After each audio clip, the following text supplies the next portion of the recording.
Shabbat Shalom, happy Sabbath. We're thankful that Yah has brought us again this morning to give him praise and to give him his honor that is due.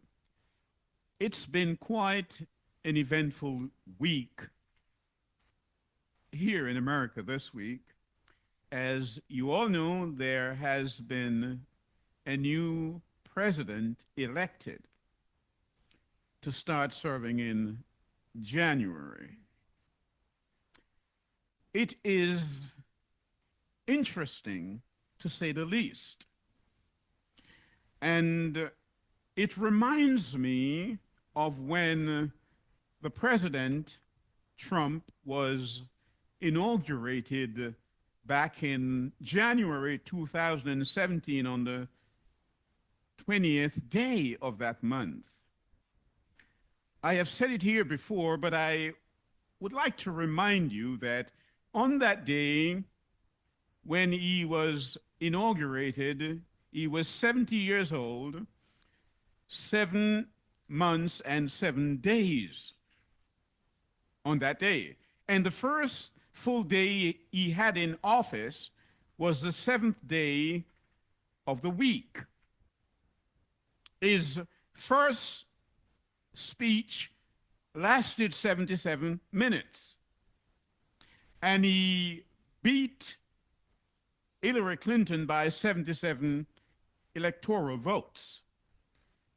And that said something to me as I look into the word, because it reminds me in Exodus chapter 12 that Yah is about to close out a system to bring in a new system. You see, our subject here this morning is wake the town and tell the people. Wake the town and tell the people. Implicit in that title is the notion that the people are asleep. And we read in Matthew 25 that just before Yeshua comes, those who are waiting for him, the 10 virgins, they fell asleep. And I believe the people today, most of them, even those who claim to be waiting for him, they're fast asleep. So the message here is to wake the town and tell the people. And as a subtext to that, it is the state of the union. Or should I say, the fate, F-A-T-E, of the union. So turn with me to the book of Shemot, and let us read chapter 12 and verse 2. That's the book of Exodus. And the word says, this month, Yah is here speaking to Moshe, this month shall be unto you the beginning of months. It shall be the first month of the year to you. Prior to this time, the first month was Tishri. And Yah flipped the calendar and turned Tishri into Nisan and Nisan into Tishri. That was during the Passover season. And so what he did, he moved Tishri to Nisan or Habib, and that was the first day of the 7th constellation from the old year, which was Aries. And the Passover was on the 14th day of the month, so 2 sevens is 14. And obviously, as you know, the lamb was slain on the 21st hour of the day, so that's 3 sevens. So all the sevens converge to close out that old system and to bring in a new system. So as I indicated earlier, when President Trump was inaugurated in 2017, he was 70 years old. He's now 78. 8, we know, is a new beginning. The news of his election came on the 6th day of the month, and 6 is the number of a man. So I'm dealing with the numerology here so we can understand the prophecy as we intend to do a survey of the architecture of the prophecy relating to this country. That's what we intend to do today. So the times in which we live demands the exigency of our cogent comprehension of Yah's word. We've got to understand what Yah's word is saying. And so we cannot afford now to conjecture, but to look at the word. You see, a man is entitled to his own opinion. That's his own personal responsibility. It's an individual asset. Particularly here in America, people say we have free speech. You have a right to your opinion, but you don't have a right to your own truth. And so when you callously express your thoughts and they are contrary to the revealed word of Yah, that asset, that intellectual asset, becomes a liability to the redemptive process. It becomes a liability. And so this morning, if I were to say to the average person in the street, what time is it? Or what day is it? Where are we in time? The majority of people, if not all, would say to me, well, it's the 9th day of November. They would say that. And none of them, I don't think, would tell me that we are living under the 6th seal. They wouldn't tell me that, meaning we are really at that last period of time. But I would say to them, it is not the 9th day of November. That's the Gregorian calculation. Today is the 8th day of Chesvan, meaning it is the 8th day of the 8th month. Now, I said earlier that the president is 78 years old, and Yah is closing out a system to bring in a new system, and the new system, 8, is a new beginning. We saw that in Noah's time, only 8 people were saved. Yah was bringing in a new system, new beginning. And I said also earlier that when the president was inaugurated last time, his first full day in office was the 7th day of the week. Now, since his election on Wednesday, when the reports were given that he won, his first Sabbath is today, which is the 8th day of the 8th month.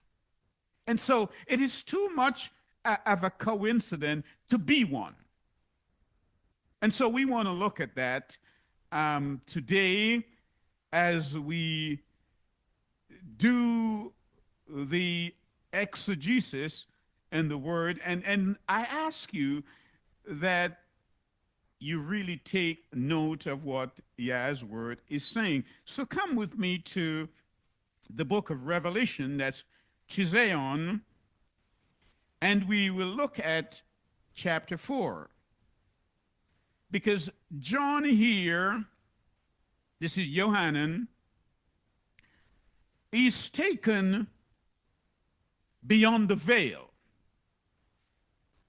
to look at something that perhaps outside of Daniel and Ezekiel or Esdras, no other human beings have seen what Yohanan here is seeing.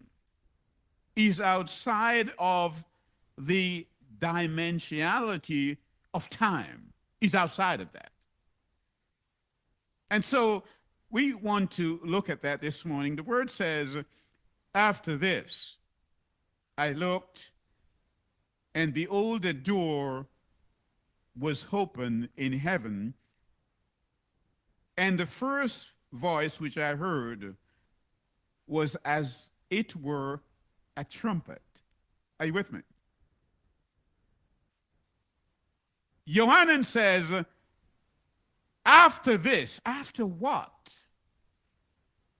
After what? And to answer that question, I think we have to go to Revelation chapter 1. Then we come back to Revelation chapter 4. In Revelation chapter 1, we are made to understand that Yohanan here, the last of the surviving apostles, is on the island of Patmos in the Aegean Sea. He's in prison for his faith. And Yeshua appears to him, or more than that, took him somewhere. And I believe this is more than a vision. And you will see why that is so. But I'd like to read verses 19 and 20 of that chapter 1 of the book of Chizayon. John is told, Yohanan, write the things which thou hast seen, and the things which are, and the things which shall be hereafter. So watch the sequence here, and don't lose sight of the sequence. John is told, you must write 3 things down. The things that you see, the things that are, present tense, and the things thereafter. Now, what did he see? He saw Yeshua in his glorified self, his glorified position. He had not seen him like that before. He knew him when he was Messiah ben Joseph, the suffering Messiah. But now he is talking to him as Messiah ben David. It is one Messiah, but he comes twice. And that's what Yohanan is here saying. Now, John is told to write these things down, and John wants you to know also that he saw him with hair like wool and with feet like burnished bronze. So Yeshua wants the assemblies to know what he looks like. And it doesn't matter what Michelangelo does with his painting brush. John, you must let the assemblies know I have hair like wool and feet like burnished brass. They may well depict me in other ways, but that's who I am. Write it down, John, and let the assemblies know. And let them know who you saw, the things that are. Now, what are the things that are? The present tense. The things that are the churches, the 7 churches that existed at that time. And thereafter, you're going to see things that are not earthly. That's the things thereafter. And the Greek word here is metatauta. Metatauta, thereafter. So, as I read this, I'm asking myself, are we at the end of the church age? Because the sequence is very direct. You must write down three things here. The things you see or saw, past tense. You saw me in my glory, says Yah. The things that was current at that time, that we find in Revelation chapter 2 and 3, the seven assemblies. But thereafter, after the churches, perhaps after the church age. So we go back now to Revelation chapter 4. So when the passage opens up with after this, after what? After the church age. That's what we're asking Yah for, a cogent comprehension of his word. He said, I looked, and behold, I'm seeing this. This is more than a vision. He's there, and he's seeing it. This is not like Isaiah chapter 6. He's seeing this. A door was opened in heaven, and the first voice I heard was a trumpet. And that intrigues me, that on the 8th day of the 8th month of the Hebrew calendar, the nation of America, the most popular talk is about a man called Trump.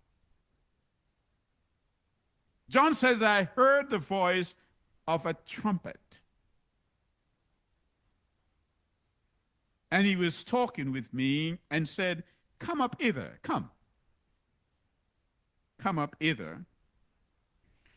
And I will show thee things which must hereafter, metatauta, the things that will happen after the first three chapters. That's where we are now. And he said, and immediately I was in the Ruach, and behold, a throne was set in heaven, and one sat on the throne, and he that sat was to look upon like jasper and the sardine stone, and there was a rainbow around the throne, sight like an emerald. Where we recall that rainbow that was the symbol of the covenant that Yah made with man in chapter 9 of Genesis, when Yah made that covenant with Noah. It's there. Notice what the word said. It says the rainbow is a token. A token of what? When you read Habakkuk 3 and verse 9, and if you also read Zechariah chapter 10 and verse 4, you come to realize that the bow is the word of Yah.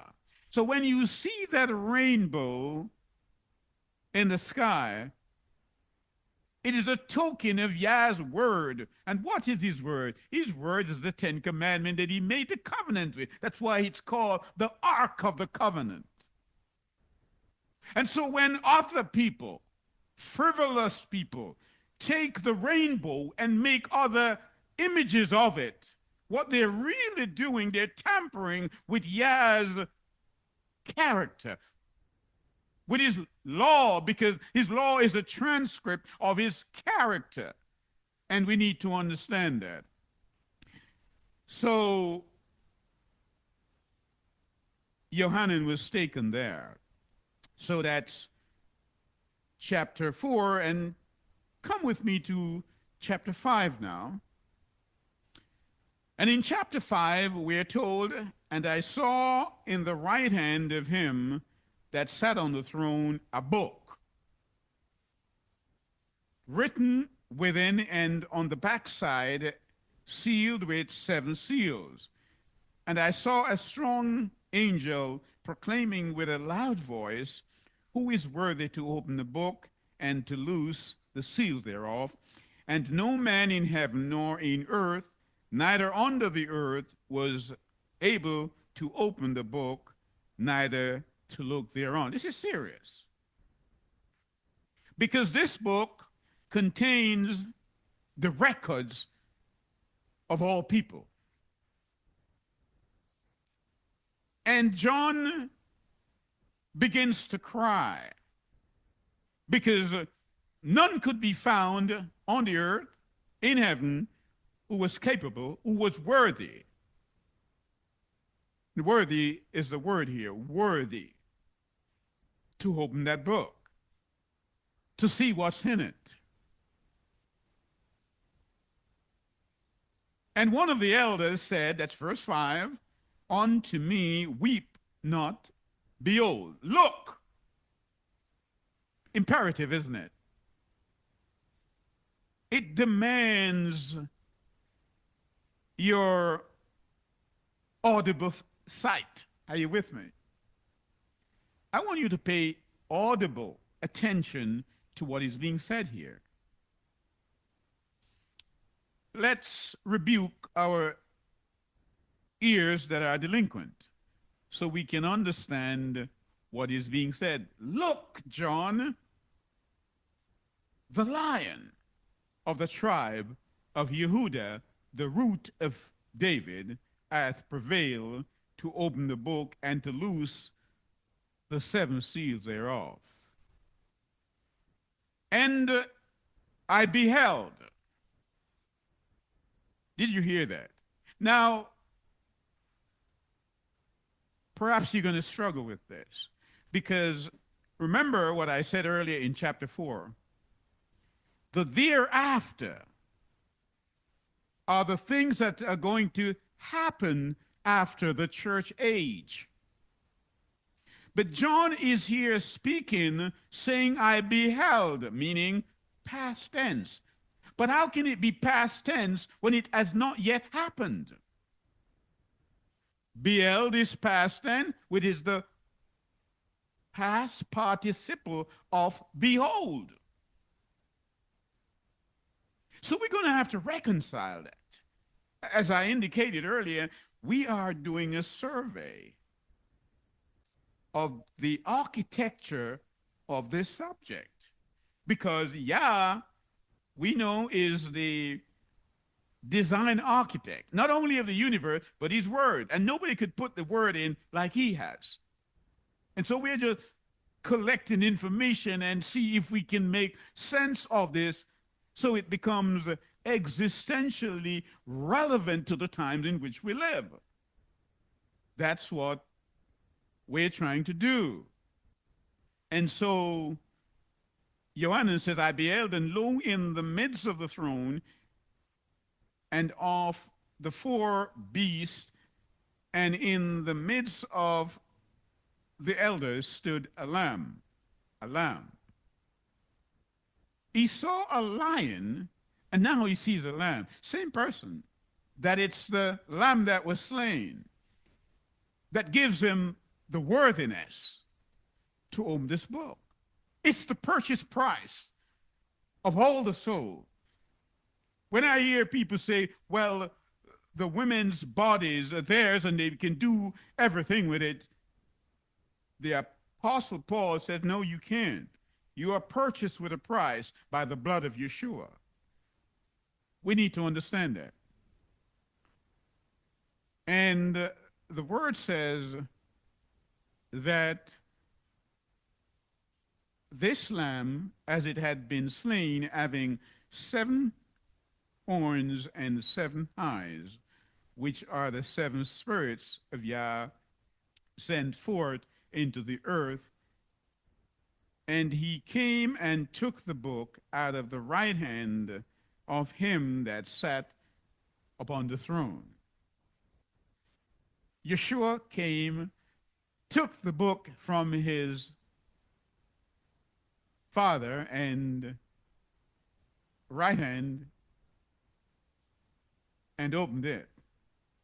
And when he had taken the book, the 4 beasts and the 24 elders fell down before the Lamb, having every one of them harps and golden vials, full of the odors which are the prayers of the saints. That's the scene. And he begins to open the seals. And I want you now to join me in chapter 6.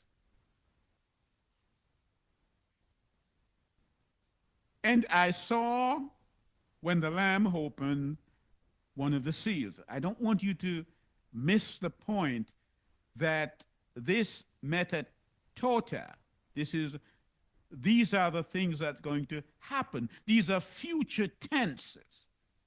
But Yohanan here is seeing them and he's speaking in a way as if they have already happened, but they are yet future. So you say, how is that? Well, let's assume that somebody takes you somewhere and show you something that is going to happen in the future, and you saw it and you came back and you were telling somebody what you saw, but it was going to happen in the future. What would you say? Would you not say, I saw it? So when John says, I beheld, he's seeing something that has not yet happened, but it's real, because Yah is showing him the future, because Yah knows the end from the beginning. So, as I indicated earlier, this is outside the dimensionality of time. It's outside of time. It's not in our realm. This is not a 3D dimensional scene. It's outside of that. And he's saying, I saw the Lamb open the seal and heard, as it were, a noise of thunder and one of four beasts saying, come and see, come and see. They're showing him. And this is why Yohanan comes back and says, I saw. It's real. But it has not yet happened. And I saw, and behold, a white horse, and he that sat on him had a bow. And a crown was given unto him, and he went forth conquering and to conquer. And as I indicated earlier, that bow that we first saw in Genesis chapter 9, here it is again. That bow, when we read in the book of Habakkuk chapter 3 and verse 9, we come to realize that bow is the word of Yah. And so that bow, when it's let loose, it's like an arrow shot from a bow. And that's why in the early days, in the first century, the gospel, the good news, was so vibrant and real because the apostles, they took the bow into the world and it went. And so he's letting us know that's the first seal. But I want to move on to the latter part of this chapter. So come with me to verse 12 of chapter 6 of Chizayon. And I beheld when he had opened the sixth seal. I indicated earlier, and I said, we're living under the sixth seal, between verse 12 and verse 13. And I beheld when he had opened the sixth seal, and lo, there was a great earthquake. And many of scholars and theologians will tell you that this is talking about the Lisbon earthquake. And this was in 1755, which impacted Portugal and the Iberian Peninsula to such an extent, and even went over into northwest Africa, Alkebulan. And this was on a Saturday 1st of November. Historically, we're making reference to that. So, as I indicated earlier, that John is being shown things that would hereafter take place. And notice after chapter 3, you don't see or hear much about the church or the assembly hereafter. So that's what we're dealing with. And that earthquake was 7.7 on the scale. Interesting again. And John says, I saw and behold, what? A white horse, and he that sat on him had a bow. And so the point I'm emphasizing here is that we're not studying the word as we should. We have become addicted to the creeds of men. We don't like sound doctrine. Oh, that man says, and that pastor says, and that bishop says, and that elder says. But we say, thus saith Yah.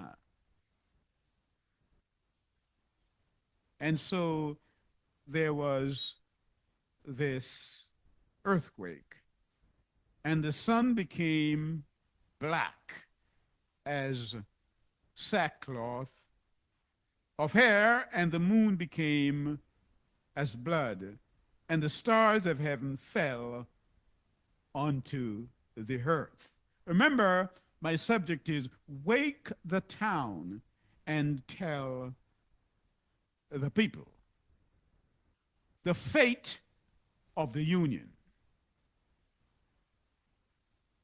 The stars fell on the earth. I don't want you to be indolent when you hear that, because this is very much central to our study this morning. The stars fell on the earth. Now, most people will look at this and say, okay, stars fell on the earth. What's the big deal? We have meteorite showers so often, and scientists will say this, it is nothing strange. But I want you to know that we should not fix our faith on anecdotes, but only on the word of Yah. We don't like these anecdotal theology. We're not dealing with that. We're dealing with what Yah says. It says, John is shown this, and John is told these things are going to happen subsequently. And from chapter 4 of Revelation, we're not hearing anything of the church. And I'm wondering whether during the period a couple of years ago, during the COVID period, when the churches was closed down and things did happen and people were not able to go to assembly, whether or not that was a closing of that period. It's a thought. It's a pensive thought. And I told you why. And hold your finger in chapter 6. But come with me to chapter 18, because, you know, what I'm saying is there are certain views that one holds. And you may not agree with them, but it's good to understand why we hold them, or I hold them. Revelation chapter 18. And let me just quickly read for you verse 22 and 23. The word says, and the voice of harpers and the musicians and the pipers and the trumpeters shall be heard no more at all in thee, and no craftsman of whatsoever craft he be shall be found any more in thee, and the sound of the millstone shall be heard no more at all in thee. Verse 23, and the light of the candle shall shine no more at all in thee, and the voice of the bridegroom and of the bride shall be heard no more at all in thee. For the merchants were the great men of the earth, for by their sorceries were all the nations deceived. Now, the Greek word here for sorcery is pharmakia, pharmacy. He's saying at the time this happened, these are going to be the great men wielding power and influence over the people. And perhaps at that time you will recall what happened. You go back into the history of that and read exactly what was going on, who was in control at that time, and who were wielding power at that time. The apostle here saw all that and said that would happen subsequently when the church is closed. So let's go back to chapter 6. It says, the stars fell from heaven and they fell on the earth. They fell on the earth. Now, we know in Revelation chapter 1 that stars represents angels. Because John was told, the stars which you saw, they are the angels. So the question is, what's happening here? Because we are made to understand that these stars that fell, they fell in the region of New England and a part of North America, including parts of Canada. And that happened in 1833. That's when it happened. And so it fell in America. And the people saw it, and they were eyewitnesses. The president at that time was Andrew Jackson, the 7th president of the United States, at which time Abraham Lincoln was only 24 years old. And we are told in the history of it that Abraham Lincoln, who was then a Presbyterian, was woken up by a deacon. He went out and he looked up into the sky and he saw it. So we cannot disavow this. This happened in America. The stars, one report I read said some 150,000. I don't know how they counted them, but that's the report that I read. They fell in America. And there is much report on that. So my question to myself, and if I may share that thought with you, the stars that fell, they fell on the earth, which tells me that where the stars fell, it was not the earth globally, but in a particular location we call America in New England. And so if we take that to mean that the stars which Yohanan says are angels, are we to conclude, I ask, that the angels fell in New England, and so the 1833 storm, meteor storm, may well have been what Yeshua saw in Luke 10 and verse 18. He says, I saw Satan fall like lightning to the earth. It's a thought in our survey. Because in a survey, you just collect information and you're asking yourself questions. You are examining the evidence that you see there. Because understand what John said. He says, the stars which you saw, they're angels. Yeshua says, I saw Satan fall like lightning where? To the earth. And so if the earth is America where the stars fell, because when you do the historical analysis of it, there is no other country that it fell like in America. They said, Abraham Lincoln said in his report, he said, when the people were praying and they thought it was Judgment Day. They thought it was Judgment Day. And the people, the farmers, everybody was frightened, and the churches were filled, and people, they thought, the people, it was Judgment Day. This happened in 1833. Anybody can go and check that out. But John saw that while on Patmos, the thereafter.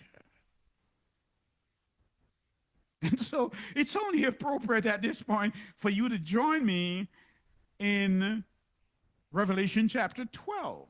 Revelation chapter 12. And the word says in Revelation chapter 12, and I stood up on the sand of the sea and saw a beast rise up out of, well, that's Revelation 13. I'm reading. Let's read that first verse in Revelation 13 first.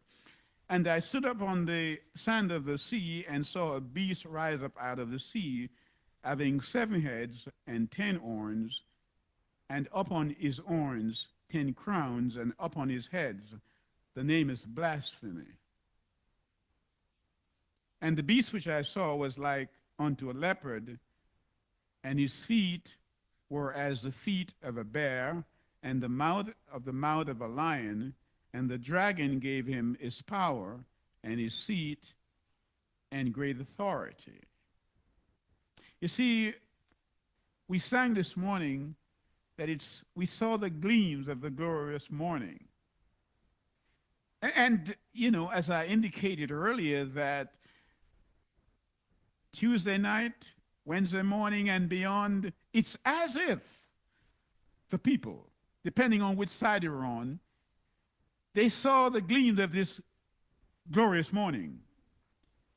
But I remember the statement of Yeshayhu himself as he rode through Jerusalem just before the Passover on his donkey.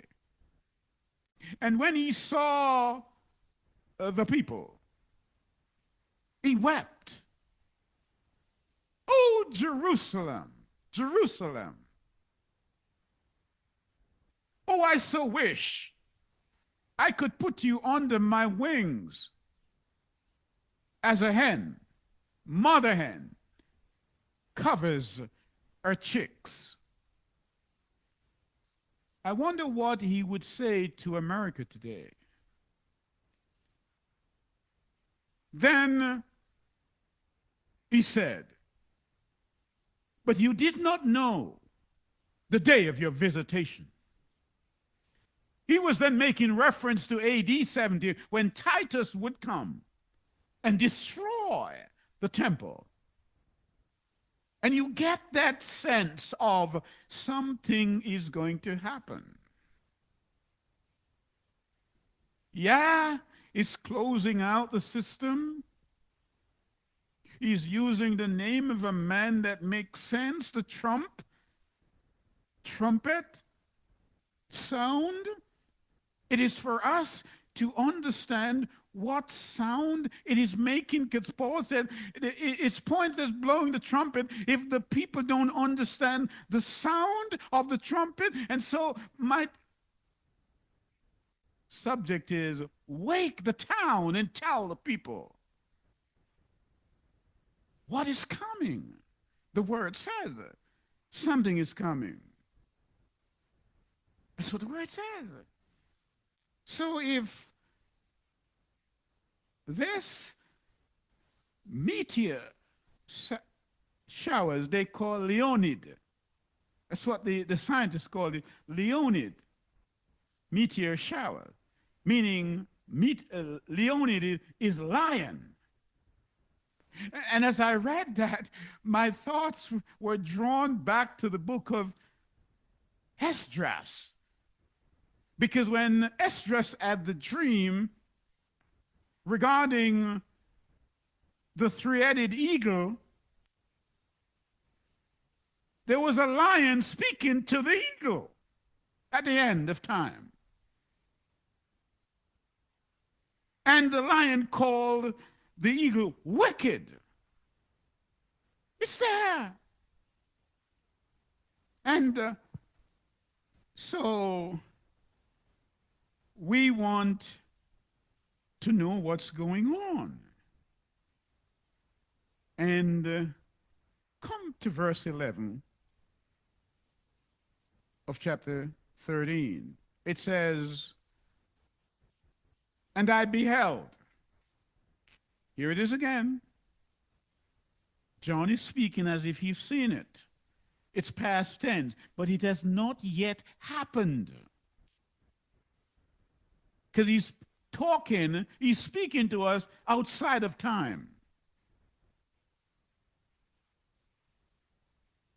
I saw another beast coming up out of the earth. Out of where? The earth.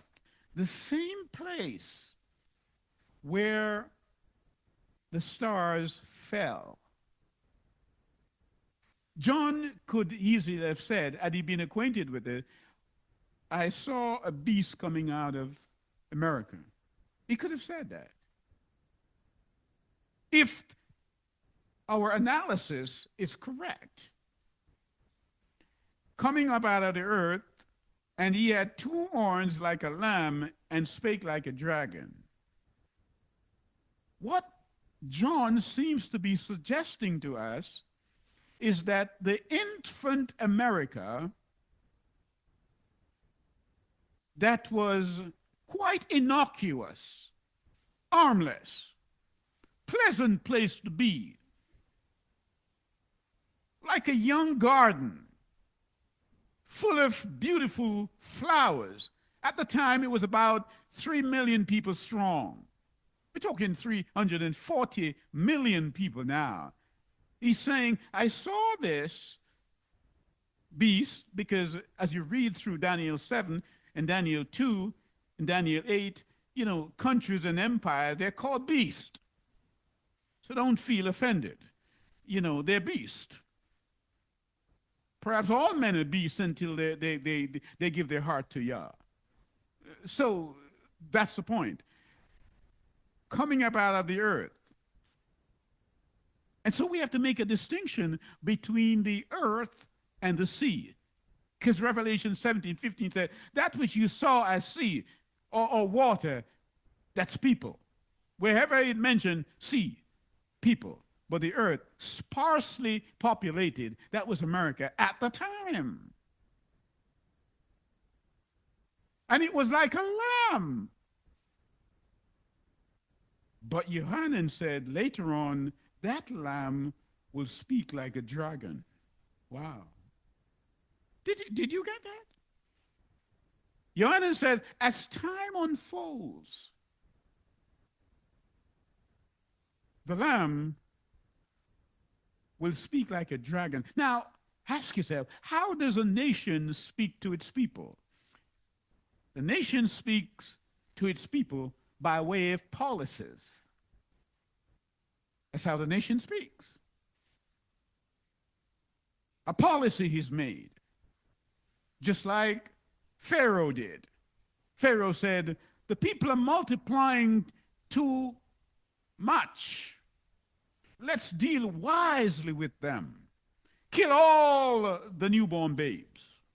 And Yeshayhu himself had to find a place in North Africa to hide. Are you with me? So that's what's happening. That's why across the world, all you're hearing is migration, migration, migration.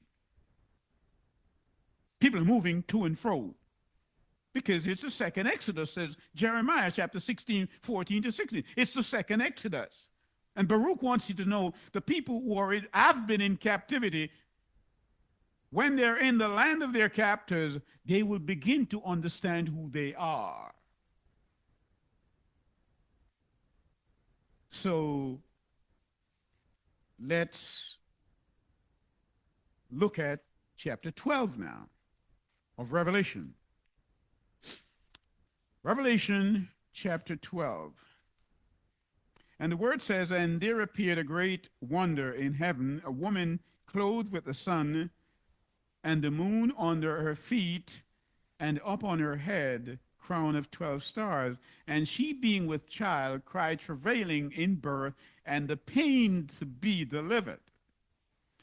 And there appeared another wonder in heaven, and behold, a great red dragon, having 7 heads and 10 horns, and 7 crowns on his heads.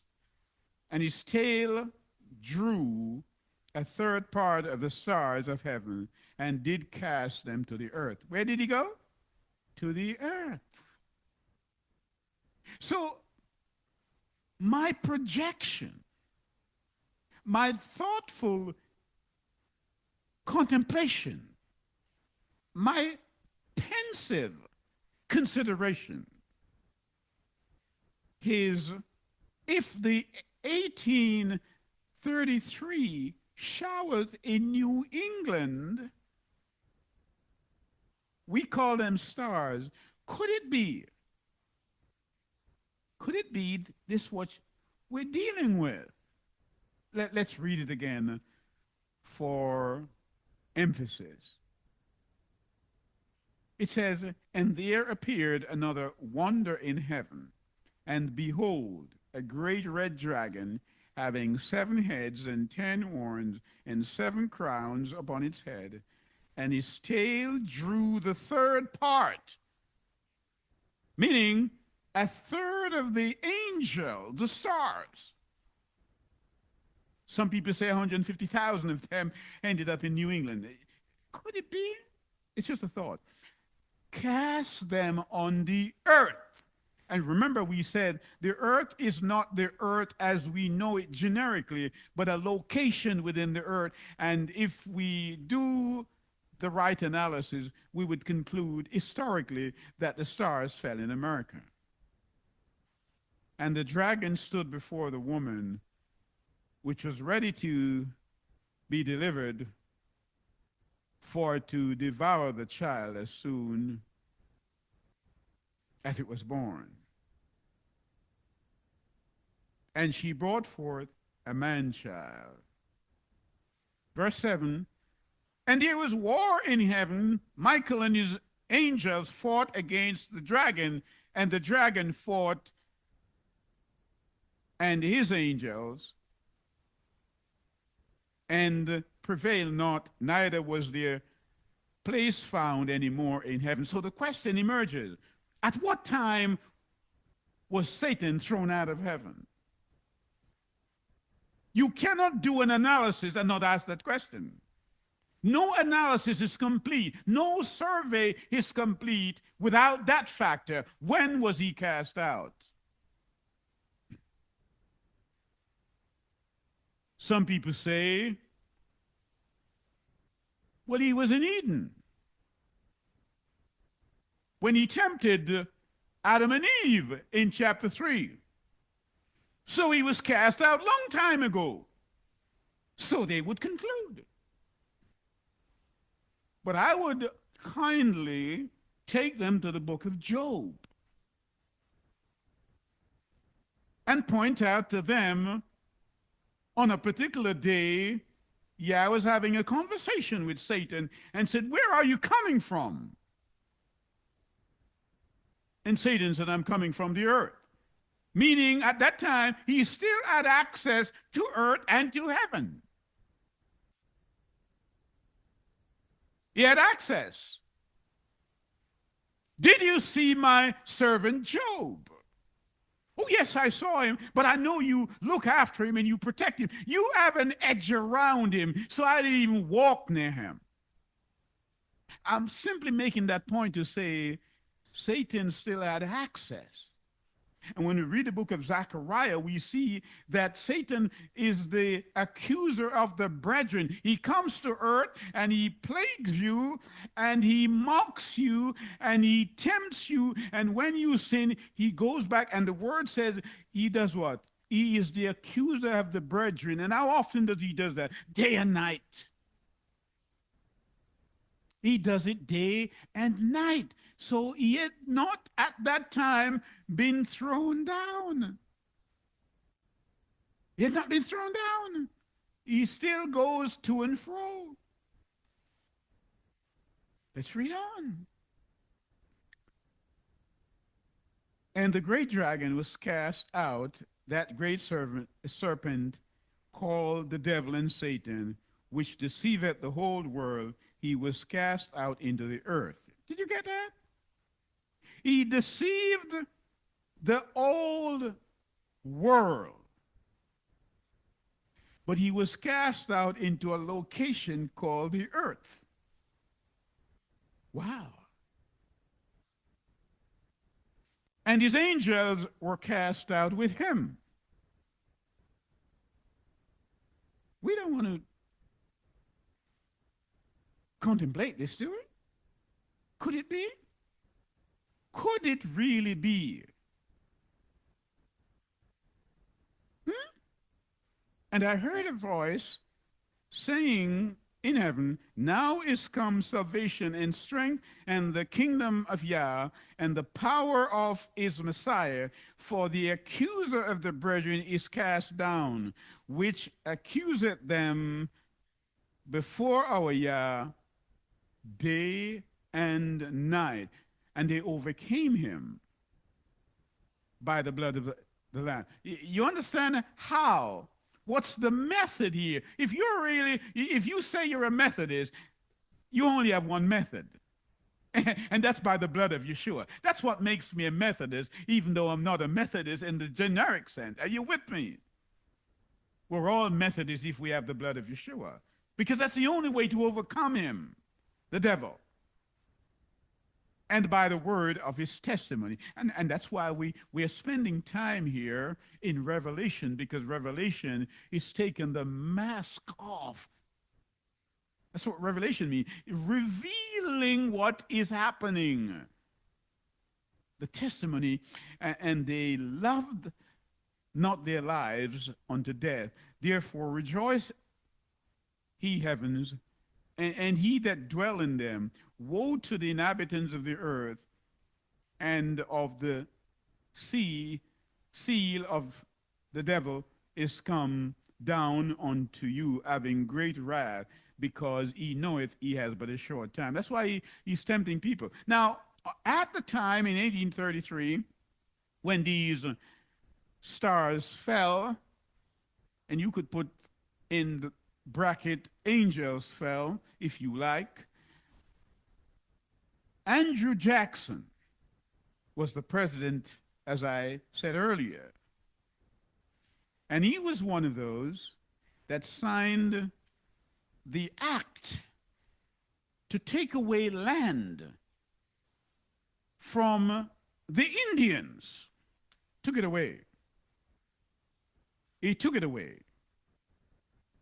You see, we're talking the Chickasaw. We're talking about the Creek. We're talking about the Choctaw, the Cherokee, and the Seminoles. Took their land away, many of which were forcibly removed to Oklahoma. And so when I hear, and you hear, and other people hear, people are saying, this is our land. I ask myself, have they read their own history? Have they read it? At the time this was happening, Lincoln was 24 years old. And he testified, I saw this thing. I was woken up by a deacon in the Presbyterian church. I saw it. Other newspapers have written articles on it. It's there. It's in the history, not only of America, but the world. It fell. But I want to add something to this that you might want to consider. something imperative or as an addendum, an appendix to your thoughts. That many of these Indians that came to America, they were Jews. They were Hebrew people. When you read the book of Esther, well, let's go there. Esther 1. Esther 1. Should we call her Hadassah? Okay, let's call her Hadassah. Now it came to pass in the days of Ahasuerus, this is Ahasuerus, which reigned from India to Ethiopia. Now, when you read that, you've got to ask yourself, these theologians that find themselves in the pulpit each week, what do you do with that?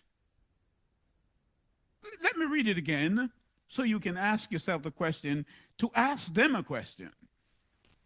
Now it came to pass in the days of Ahasuerus, this Ahasuerus, which reigned from India even unto Ethiopia over 127 provinces, that in those days when the king Ahasuerus sat on the throne of the kingdom, which was in Shushan, the palace, in the 3rd year of his reign, he made a feast unto all his princes and his servants, the power of Persia and Media, the nobles, the princes of the princes being before him. He ruled from India to Ethiopia. Now, if you believe as I do, 2 Timothy 3:16, that all scriptures are given by inspiration, as I indicated earlier, Yah is the design architect of all things. And so when he builds, no man tear down. You don't need any insurance for what he builds, other than the insurance is in himself. He's on cost. So I'm trying to give you a little shape here and there of what things look like prophetically. So we're really doing trigonometry, aren't we? And we're really doing geometry. Because we're showing you the shape. John wants you to see the shape of words. He says, the kingdom stretched from India. This is the Persian Empire, where Queen Esther was queen. That Haman tried to kill him. It's not the first time people try to get rid of certain people. Do you understand what I'm saying? It's in the Word. And if truth cannot be told in church, then I ask the question, where else can it be told? There it is. So many of these people in 722 were taken by the Assyrians and taken away from their land. When we read the book of Yeshayhu, he said they left that part and they came to another place which many scholars believe to be America. This is why in New Mexico and other parts of America, they find Hebrew script and Hebrew writing that they cannot explain how it got here. It came here. When you read in the book of Kings, 1 King, it tells you that King Solomon had a navy. And he would send his navy to collect things. And many scholars believe that it was America, and the total journey took 3 years. 3 years. So the question is, another question. If these people, the Indians, plus the other bronze people we now call African American, many of which were Shemitic people who moved from Israel originally and migrated to West Africa, and they too were picked up and brought to the America. If we now find out that these people are the Jews and America made them slaves, it's just a repeat of what happened in Egypt. So you understand what Jeremiah is saying. He said the first Exodus, it was big, but it was a little big. The second Exodus is a spiritual Exodus when us, all of us, are coming to realize that those labels they put on us, we can't wear them anymore. Like Moshe, at 18 years old, he found out that he was not an Egyptian, he was Hebrew. And you know what Josephus, the Hebrew historian, tells us of Moses? He went to be king, to be appointed king of who? The Cushites. The man was really an African, an Al-Kabulan. He left Egypt, North Africa, and he went to the Cushite and was king there. He was king at 27 years old to the Cushites. It's in their history. It's in our history. And so we're here talking about the integrity of details. That's what we're dealing with. And we're looking beyond the veil, beyond that which they give us. They only put certain things on their shelves for us to read. We got to mine it. We're looking gold. Isn't that what we're looking for? We're looking for gold. So today, we are 191 years removed from that Bostonian experience where the stars came down. That's what we're dealing with. And we're saying that what we gotta do?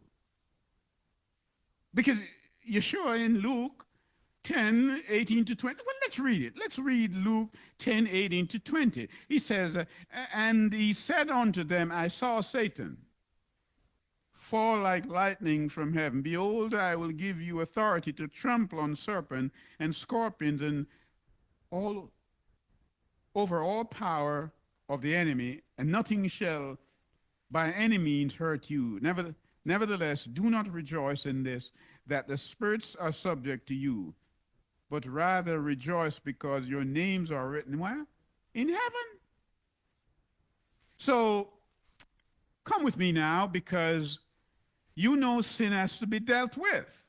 You know that the wages of sin is death, and the gift of Yah is eternal life. So Yah watches things, because he's, he that keepeth Israel do not slumber or sleep. And so come with me quickly to Isaiah chapter 24, so we can bring some closure to this research, this analysis, this projection, and this contemplation. Let's do that. Behold, Yahweh maketh the earth. Here it is. The context here again is the earth. And I'm trying to get your attention to say the earth here is not the earth in a generic sense. Based on this, the verses we have read earlier, it seemed to suggest it's a particular place, a particular environment, the ambience of which right now is very chaotic. Behold, Yah maketh the earth empty, and maketh it waste, and turneth it upside down, and scattereth abroad inhabitants thereof. Now hold it there. because you missed that point. It says, behold, look, it's imperative. Yah make it. This is not a guesswork. He is going to make the earth desolate. Listen to what he says. And they will be scattered abroad. If this was the whole earth he's talking about, the complete earth, where would they go abroad? There's no abroad unless you go to another planet. So he must be talking about a particular location for this to happen. So people will run to and fro, and some will migrate elsewhere. Well, let's read it. And it shall be as with the people, so with the priest, as with the servant, so with his master, as with the maid, so with the mistress, as with the buyer, so with the seller, as with the lender, so with the borrower, as with the taker of usury. So, are you with me? He says usury. You know, sometimes you go into the supermarket, as I do, and stores, and you know these people, many of them are rich people. And I mean mega rich. Nothing wrong with having money, as I indicated. It's when money have you. And you're just about coming out. You can barely buy your grocery. And someone at the till said, would you mind rounding up your change for charity? And you're tempted in your humility to say, I would ask you to ask the owner to round up his conscience. You just feel like saying that. But let's go back to what he's saying here, Isaiah. He's saying, the land shall be utterly emptied and utterly spoiled. For Yah had spoken his word, the earth mourneth and fadeth away. The world, see the distinction he makes? You see it again? Let's read it again for emphasis. The earth mourneth and fadeth away. The world languisheth and fadeth away. The haughty people, what? Pompous people, the people who are insolent, the people who are impudent. He's saying these people of the earth do languish. The earth also is defiled under the inhabitants thereof, because they have transgressed the laws, changed the ordinances, broken the everlasting covenant. He tells you why. They have torn down his standard and walking, trampling underfoot the laws, which are a transcript of his character. They're walking on Yah's character. And perhaps you want to ask the question, and it's a good question, and I'm glad you ask it. What then is the everlasting covenant? Come with me as we close. Bereshit chapter 17. Bereshit chapter 17. Let's do verse 7. Because this is Yeshua and Abraham. And I will establish my covenant between me and thee, and thy seed after thee in their generation, for what? An everlasting covenant, to be a Yah unto thee and to thy seed after thee. Let me read it again, because I want to emphasize that point. And I will establish my covenant between me and thee and thy seed after thee in their generation, for an everlasting covenant, to be of Yah unto thee and to thy seed after thee. And I will give unto thee and to thy seed after thee the land wherein thou art a stranger, all the land of Canaan, for an everlasting possession, and I will be their Yah. Understand what's happening here. Yah made an everlasting covenant with Abraham. And he says he makes the same covenant with Abraham's seed. Back then, to know that you were Yah's people, you had to be circumcised by the foreskin. Today, to be recognized as Yah's people, you have to be circumcised of the heart. And you have to accept Yeshua. Galatians 3:29, if you be in Yeshua, you are then Abraham's seed. There is no other way. So the people elsewhere who are saying we are Abraham's seed, who are only circumcised in the foreskin, but not in the heart, and they reject, they are not Abraham's children. Yeshua had that conversation with them in John chapter 8. He says, Abraham is not your father is the devil. Read it for yourself. I'm only telling you what the word says. So the question is, John is seen and has seen many things that we have not seen. And he comes telling us, who is teaching us? If John sees something and he tells you what he saw, and what he saw comes to being, then he answers admirable to Deuteronomy 18, says a prophet is a man who speaks, and when he speaks it's that. So John is a prophet. Are you with me? So let us look at these things, take note of it, because Yah is speaking to America, saying, America, where my people are, if you shall humble yourself, call out to me, get rid of your wicked ways.